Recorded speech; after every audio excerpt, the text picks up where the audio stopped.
నీ ప్రేమే నన్ను ఆదరించేను. నీ ప్రేమే నన్ను ఆదరించేను. సమయోచితమైన నీ కృపయే నన్ను దాచి కాపాడెను. నీ కృపయే దాచి కాపాడెను.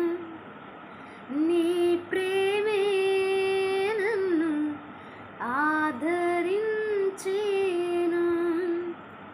ప్రైజ్ లార్డ్ అండి. ప్రతిరోజు ఒక్క పూటైనా మనము ఈ పాట పాడుకుంటే చాలా మంచిదండి. ఎందుకంటే ఏ క్షణమున ఏమి జరుగుతుందో తెలియదు కనుక ఆయన ప్రేమించడాన్ని బట్టే మనము బ్రతికి ఉంటున్నాం. ప్రైజ్ లార్డ్ అండి.